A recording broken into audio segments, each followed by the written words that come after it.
Tapat ang Diyos. Napapagod tayong lahat. Minsan, parang wala ng lakas. At ang tanong natin, Lord, kaya ko pa ba? Pero ang sabi ng Diyos sa Isaiah 41:10, palalakasin kita at tutulungan. Kapag nauubos na ang lakas natin, hindi niya tayo pababayaan. Sinabi pa sa Isaiah 40:31, muling magkakaroon ng lakas ang nagtitiwala sa Kanya. Lilipad sila na parang agila. At kung feeling mo hindi mo na kaya, sabi ni Pablo sa Philippians 4:13, I can do all things through Christ who gives me strength. Kapatid, sa kabila ng lahat ng pagod, lungkot at bigat, ito ang paalala sa atin.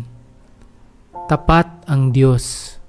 Hindi niya tayo pababayaan. Tayo manalangin.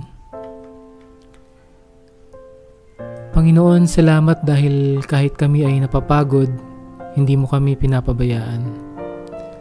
Salamat dahil Ikaw ang aming lakas sa mga panahong ubos na kami. Ikaw ang aming pag-asa kapag pakiramdam namin wala ng direksyon ang buhay. Lord, tulungan mo kaming alalahanin na hindi kailanman nagkulang ang katapatan mo. Na kahit hindi namin naiintindihan ang nangyayari, may ginagawa kang maganda. May layunin kang mas mataas. Palitan mo po ang pagod namin ng kapahingahan, ang takot namin ng kapayapaan, ang duda namin ng pananampalataya. Hayaan mo pong sa bawat araw makita namin ng katapatan mo sa maliliit na bagay, sa mga answered prayers, at sa mga panahon ng katahimikan. Minsan, Lord, ang bigat. Pero salamat dahil hindi namin kailangang buhatin ito ng mag-isa. Ikaw ang kasama namin.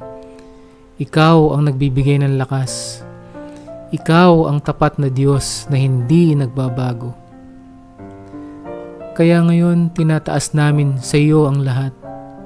Lahat ng pagod, lungkot at pag-alala. Kunin mo po ito, Lord, at palitan mo ng kapayapaan at panibagong sigla. Maraming salamat, Panginoon. Sa lahat ng panahon, Ikaw ay tapat. Sa pangalan ni Jesus, Amen.